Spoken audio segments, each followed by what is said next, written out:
Olá, queridos, a paz do Senhor Jesus, seja muito bem-vindo à TV EB Educando. Eu sou o pastor Rubens Mendes e no nosso encontro de hoje nós estaremos dando prosseguimento ao terceiro trimestre do ano de 2022. Nesse trimestre nós temos estudado acerca dos ataques contra a Igreja de Cristo, as sutilezas de Satanás nesses dias que antecedem a vinda de Jesus Cristo. E nesse nosso encontro estaremos refletindo acerca da lição de número 2, que há de ser ministrada no dia 10 de julho de 2022, cujo título é A Sutileza da Banalização da Graça.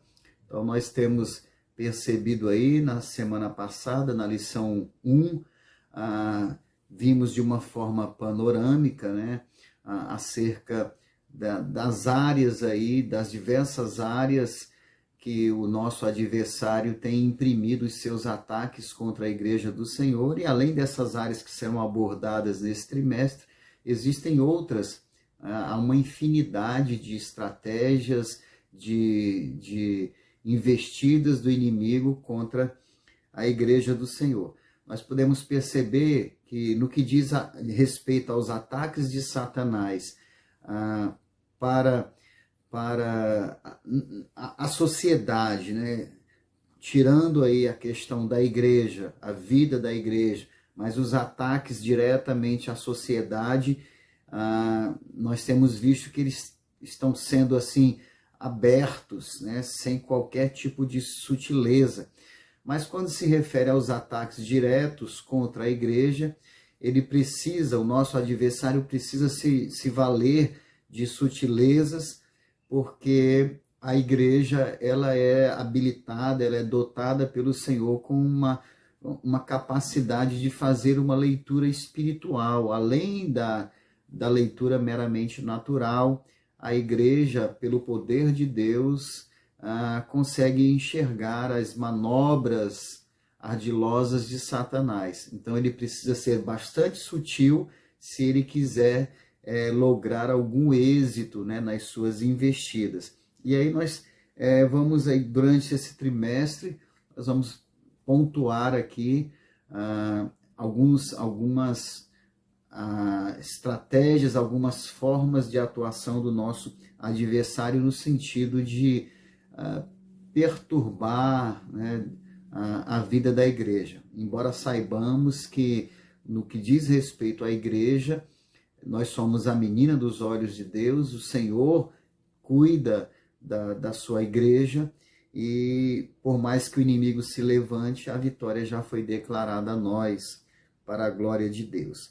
Então, queridos, nós vamos aqui para o nosso texto áureo, vem falando sobre, essa lição vem falando sobre a banalização da graça, e aqui o texto áureo encontra-se em Efésios, no capítulo 2, no versículo 8, que diz assim: porque pela graça sois salvos por meio da fé, e isso não vem de vós, é dom de Deus. Então nós temos aqui um versículo que ele é um dos epicentros de uma discussão teológica que tem se levantado e tem se potencializado no seio da igreja com relação aos detalhes de como se processa a salvação, né? Esse texto aqui, bem como outros, principalmente na Epístola aos Romanos, esses outros versículos são bastante relevantes no que diz respeito a esse processo, né, onde Deus operacionaliza a sua graça para salvar o homem, para trazer de volta o homem ao seu convívio, né, ao convívio com Deus. Então, nesse texto aqui, é importante que a gente tenha em mente, né, que existem pelo menos duas linhas principais dentro da igreja evangélica acerca de como se processa a salvação. Nós temos uma linha aí que veio desde Agostinho, né, e Lutero, por ocasião da Reforma Protestante. Lutero ele se valeu desse princípio apresentado pelo bispo Agostinho de Hipona, e essa linha fala acerca do monergismo, né, que é uma teoria onde a salvação do homem ela é processada completamente por Deus, sem qualquer participação humana. Então, essa linha prega que a salvação é uma iniciativa de Deus, é uma ação de Deus, e tudo relacionado à salvação depende exclusivamente de Deus, sem nenhuma correspondência humana. Esse é o monergismo. Mas no âmbito da Assembleia de Deus, a nossa denominação professa a questão do sinergismo, onde, no que diz respeito à salvação, há uma ação de Deus, uma iniciativa de Deus em se revelar ao homem, há uma ação do Espírito Santo no sentido de convencer o homem do pecado, da justiça e do juízo. E quando há uma correspondência do homem a essa ação do Espírito, quando o homem entende isso, toma consciência do seu estado depravado e pecaminoso, e esse homem se arrepende das suas ações, do seu estilo de vida, e abre o coração para aquele que bate à porta do coração, quando o homem voluntariamente abre a porta do seu coração, aí é deflagrado esse processo da salvação com as suas várias etapas, né? Claro que a gente utiliza essa questão de etapas mais por conta de um recurso pedagógico, né? Para que a gente possa compreender, mas muitas dessas etapas acontecem em um só momento. Então é muito importante nós conhecermos essas duas linhas, tanto o monergismo quanto o sinergismo, e entendermos que a nossa denominação ela segue aí o pressuposto do sinergismo, tá? Deus e o homem, ambos interagem aí nesse processo da salvação, ok? A nossa verdade prática diz o seguinte: a graça de Deus não é barata, ela requer arrependimento, novo comportamento, ou seja, nova vida em Cristo. Então, a própria verdade prática nos dá a dica aí de como se desenvolve essa questão da salvação a partir, e aí é preciso que nós entendamos que esse processo, ele tem como porta de entrada a graça de Deus e a fé do homem, né?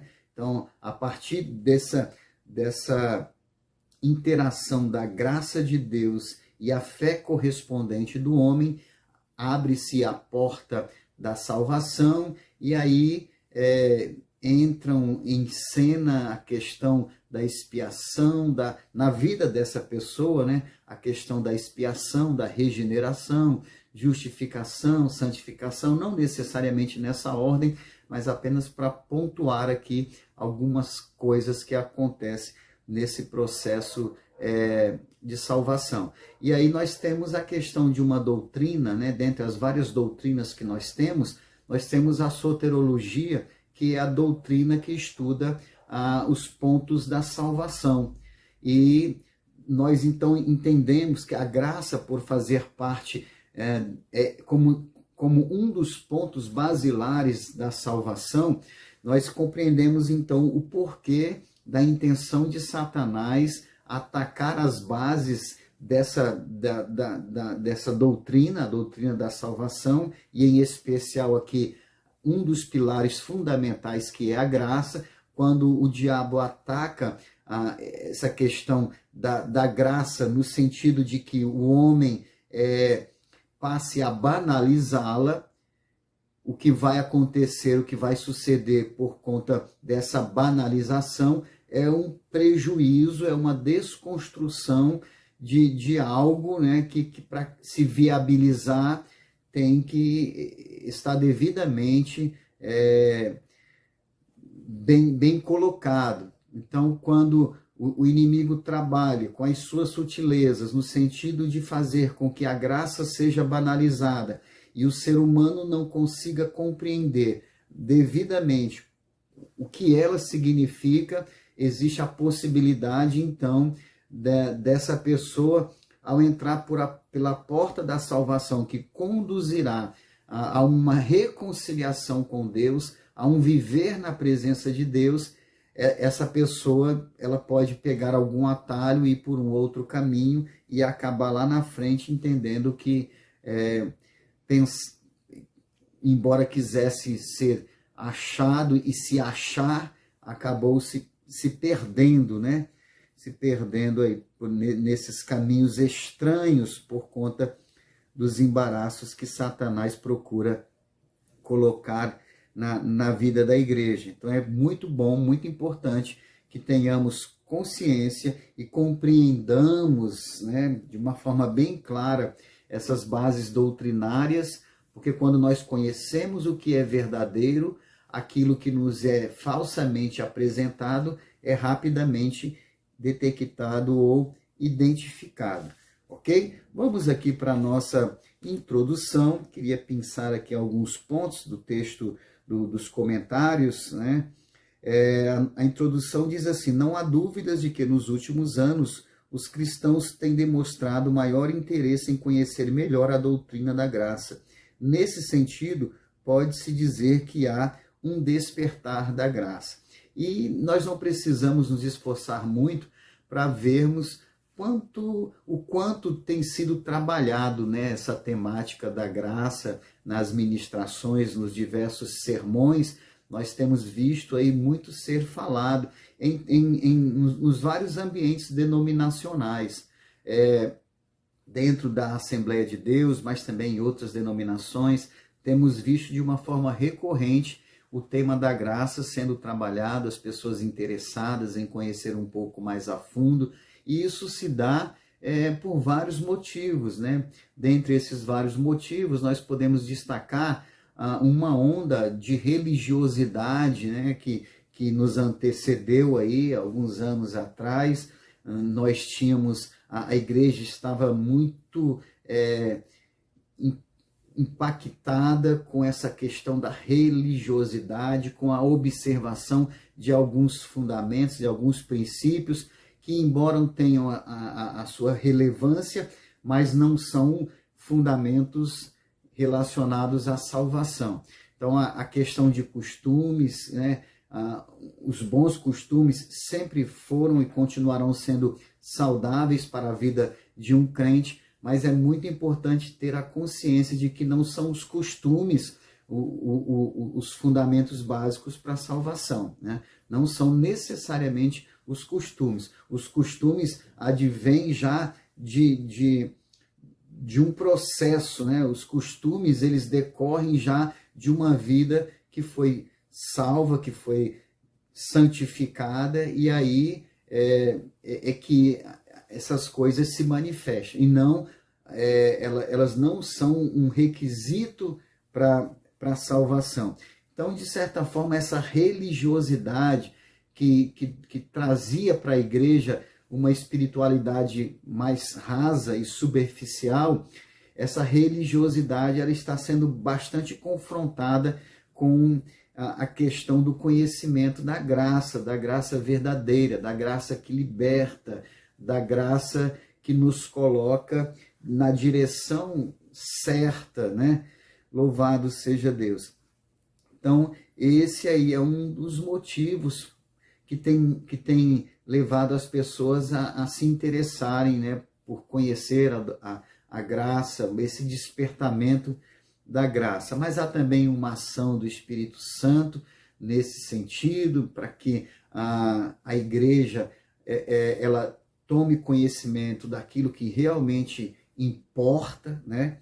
E há a ação de Deus aí nesse sentido. O tópico 1 da nossa lição fala compreendendo a graça, né? Compreensão da graça. A graça é divina e é muito importante nós termos essa consciência. A graça ela é uma iniciativa, né, única e exclusivamente de Deus, no intuito de recuperar o ser humano do seu extravio, de promover uma reconciliação do ser humano que estava caído, né, que estava entregue a uma natureza pecaminosa, e Deus, mediante a graça, Deus promove essa possibilidade do ser humano ser restaurado, ser resgatado. É muito interessante, muitas vezes a gente acaba atribuindo a Adão, né, a culpa pelo nosso extravio. É claro que, de certa forma, ele tem culpa nisso, né? O casal original, quando eles escolheram ali andar pelo caminho da desobediência, naquele momento foi aberta a porta para o pecado entranhar-se na natureza humana, mas, embora eles tenham uma parcela de culpa, nós também a temos, porque nós perpetuamos, através, muitas vezes, dos nossos erros, dos pecados cometidos, nós damos legalidade àquilo que aconteceu lá nos primórdios, e a gente continua mantendo essa via, né, esse caminho aberto para o pecado se perpetuar por conta dos nossos próprios pecados. Agora, não necessariamente é Adão apenas, mas é o próprio homem perpetuando aí essa prática pecaminosa. Então, de certa forma, a gente pode aqui pensar na ilustração de uma goiaba, né? Apenas, claro, guardando as devidas proporções, apenas a título de ilustração, a ideia de uma goiaba. Quando a gente, de repente, abre uma goiaba suculenta, né? Saborosa, e de repente a gente percebe ali dentro dela alguns bichinhos caminhando, e aí nós ficamos confusos, né? Como é que esses bichos foram parar ali? Será se eles penetraram a casca da goiaba para entrarem ali? Mas a verdade é que aqueles bichinhos, que quando a gente abre a goiaba, a gente às vezes vê ali caminhando dentro, esses bichinhos são larvas que foram colocadas antes da goiaba ser goiaba, né? Quando ainda era uma flor, quando havia apenas uma flor, chegou ali um inseto, pousou na flor, depositou ali os seus ovos, e aquela flor ela foi seguindo o rumo natural do seu desenvolvimento, transformou-se num fruto. Esse fruto, quando amadureceu e criou um ambiente apropriado, aquelas larvas que foram colocadas, elas começam ali a se desenvolver, a se alimentar e a crescer. E por isso, quando a gente abre a goiaba, não é que os bichinhos furaram para entrar, eles já estavam lá, né? Quando veio o ambiente apropriado, então eles se apresentaram, eles se desenvolveram. Assim também é o pecado. Nós, quando nascemos, já, de certa forma, trazemos o que chamaríamos das larvas do pecado, mas essas larvas estão lá. Enquanto não há um ambiente favorável, enquanto o homem não toma consciência, né, o indivíduo não toma consciência da pecaminosidade, do bem e do mal, desse discernimento, não há um ambiente apropriado para o pecado se manifestar. Mas quando se toma essa consciência do que é certo e do que é errado, e se escolhe o errado, aí o ambiente se torna favorável para que o pecado ele continue tendo fluxo, né, na vida da humanidade. O segundo subtópico aqui do primeiro tópico fala sobre a graça imerecida, né? A graça imerecida. Existe até uma dualidade aí que é muito comentada acerca da graça e da misericórdia, e os conceitos, né, de cada uma dessas palavras. A graça, ela sugere um favor imerecido, algo que a gente recebe sem merecermos. A graça é exatamente isso. Deus disponibilizando a nós a reconciliação, a possibilidade de nos reconciliarmos com Ele e termos vida eterna, mesmo sem merecermos isso. Porque o que merecíamos mesmo por conta dos nossos pecados seria o inferno, né? A morte, a separação eterna. Mas aí, pela graça, que é um favor imerecido, Deus nos faculta essa possibilidade de termos vida, se nós correspondermos a esse presente, a essa oferta, né, que Ele disponibiliza a nós. E por outro lado, temos a misericórdia. Já a misericórdia tem um significado meio que oposto ao da graça. Se graça é um favor imerecido, é um presente que a gente não merece, a misericórdia é algo que nós merecíamos, mas não nos é dado, né? Por causa da misericórdia, nós merecíamos punição, mas não recebemos a punição. Então, é quando nós não recebemos o que merecemos. Ao contrário, a graça é quando recebemos sem merecermos, né? É muito interessante essa dualidade aí. O ponto 2 da nossa lição fala acerca da graça no contexto bíblico. E o primeiro tópico diz a necessidade da graça, né? O primeiro fato a ser observado é que Adão, o primeiro homem, foi criado como um ser moralmente livre, podendo escolher o que fazer. Então, quando Deus criou o homem, Deus deu ali a oportunidade de escolha, né? O livre arbítrio. E ele poderia escolher entre a vida e a morte, entre o bem e o mal, e por conta dessa liberdade, ele acabou em um determinado momento escolhendo o pecado, a desobediência, o mal ou a morte, né? Que foi o resultado de tudo aquilo. E assim como aconteceu no início, na criação, quando Deus deu essa liberdade para o homem escolher entre a vida e a morte, agora, no ato da regeneração, o homem também continua tendo essa oportunidade de escolher voltar a viver ou continuar morto. Viver a regeneração ou caminhar pela degeneração. O homem continua tendo que fazer escolhas, né? Diferente de uma linha do determinismo, né? Que taxa ali que quando Deus quer, Deus simplesmente faz acontecer na vida de uma pessoa de forma que essa pessoa não tenha escolhas. E a pessoa é como se ela fosse ali uma pessoa especial dentre a multidão, uma pessoa escolhida a dedo, né? E na verdade não é assim que se processa, porque o interesse de Deus é que todos se salvem e cheguem ao conhecimento da verdade, como Paulo falou na sua primeira carta a Timóteo. Vamos aqui para o nosso, ainda aqui nesse primeiro tópico, aliás, nesse primeiro subtópico, diz o seguinte, lá no final do primeiro subtópico, diz assim, o amor de Deus pela humanidade levou a prover a cruz como meio de justificação. Então, é claro, o pecado, ele gerou um débito, né?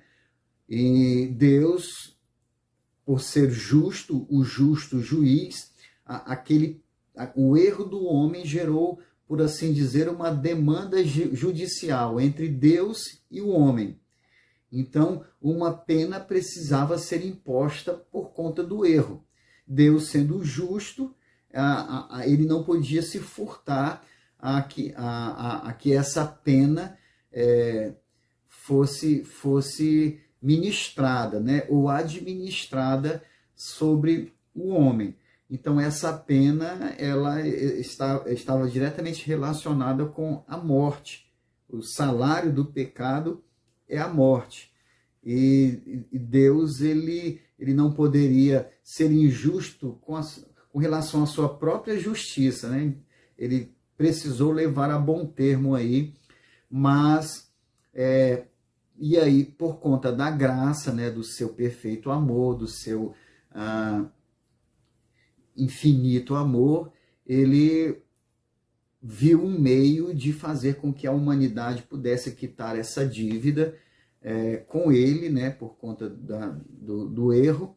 Ele viu ali no seu filho, na pessoa do seu filho, um meio de que essa pena viesse a ser paga. E aí ele proveu a cruz e colocou ali, né, o seu próprio filho para trazer a justificação, né, de uma multidão de pecadores, de pessoas que estavam condenadas, né, à morte. E aí eu me lembro, pensando nessa questão de Cristo, né, de ter pago o preço, alguém precisava pagar esse preço. Eu me lembro da história de um garotinho que ele tinha por costume, sempre que ele vinha da escola, ele olhava assim para um pé de maçã que ficava no terreno, né, de um senhor, e sempre que tinha uma maçã ali, que ele via uma maçã, ele jogava pedra para derrubar a maçã, e o dono da área, né, do terreno, já havia alertado que não queria que aquele garoto fizesse aquilo. E em um outro dia, aquela criança passando por aquele pé de maçã, viu uma maçã, jogou a pedra, e o dono da macieira o viu fazendo aquilo. Então aquele homem decidiu ir até a casa do garoto, reclamar com a sua mãe, e ao reclamar e ao sair dali, a sua mãe pegou uma varinha para punir o filho, né, por aquele erro. E quando a mãe levanta a mão para castigar o filho, aquele filho chora, grita, pede misericórdia, né, e faz 1.000.000 de promessas para sua mãe, dizendo que não ia mais cometer aquilo, mesmo já tendo prometido outras vezes e não cumprindo. E aquela mãe, de repente, ela foi tomada por um sentimento de misericórdia e decidiu não disciplinar, não punir o seu filho por causa daquela ação, mas o ato seguinte daquela mulher foi pegar a varinha que ela ia bater no seu filho, e ela entregou a varinha na mão do seu filho e disse assim: agora então bata na mamãe. Mas mamãe, como é que eu vou fazer isso? Eu não vou bater na senhora. Olha, meu filho, alguém precisa pagar pelo erro que você cometeu. Então, se eu estou tendo misericórdia de você e não vou lhe bater, então bata em mim, né? Porque essa demanda precisa ser resolvida. E, de certa forma, foi mais ou menos assim que aconteceu, né, com o nosso Senhor Jesus. O segundo tópico, o segundo subtópico ainda, né, do tópico 2, fala acerca da extensão da graça. E o comentarista aqui, ele usa mais uma dualidade, a questão da extensão da graça no sentido universal e no sentido universalista, né? E ele fala que no sentido universalista, a graça ela é apresentada como algo assim estendido a todas as pessoas, independente das pessoas corresponderem ou não, independente das escolhas e dos caminhos que essas pessoas escolham caminhar, no final todo mundo vai ser salvo. Essa é a visão universalista. A versão universal da graça, que é a visão mesmo correta e plausível, é aquela de que a graça de Deus ela é estendida a todas as pessoas, indistintamente. Todos, na verdade, são alvos do desejo de Deus reconciliar, né? Da reconciliação de Deus. Todos são alvos, mas, obviamente, apenas aqueles que corresponderem através da fé e arrependimento é que abraçarão essa dádiva, esse presente de Deus, que é a graça, né? A graça salvadora, ok? Então nós vamos aqui para o nosso ponto 3, que fala sobre a graça no contexto da reforma.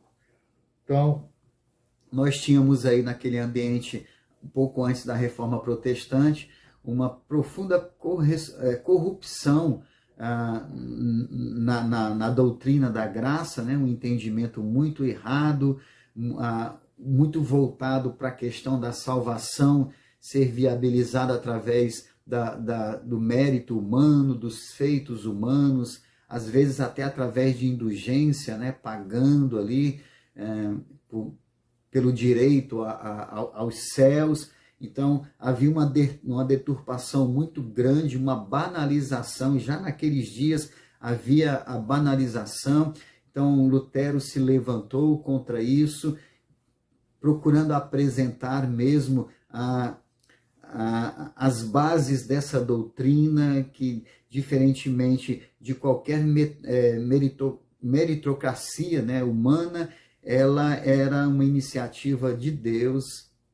A salvação se dava pela iniciativa de Deus. É claro que Lutero ele flui aí mais na linha monergista, né, onde Deus faz tudo e o homem não faz nada, mas mesmo assim esse levante de Lutero abriu os olhos para que a gente pudesse procurar entender que em nós não há recursos nenhum, nós não nos bastamos, nós não nos garantimos, né? Nós carecemos da misericórdia e da graça de Deus, né? Mas cabe a nós suplicarmos, entendermos isso, entendermos a nossa depravação e clamarmos, né, para que o Senhor nos resgate, nos restaure, tá bom? Então é muito importante esse detalhe. O segundo subtópico aqui do terceiro tópico diz a restauração da doutrina da graça. E nós temos, né, na questão de Lutero, né, os 5 solas de Lutero, mostrando em que deveria realmente se pautar aí, né, aonde deveria estar ancorada toda a seriedade no que diz respeito à pessoa de Deus, né? Havia toda uma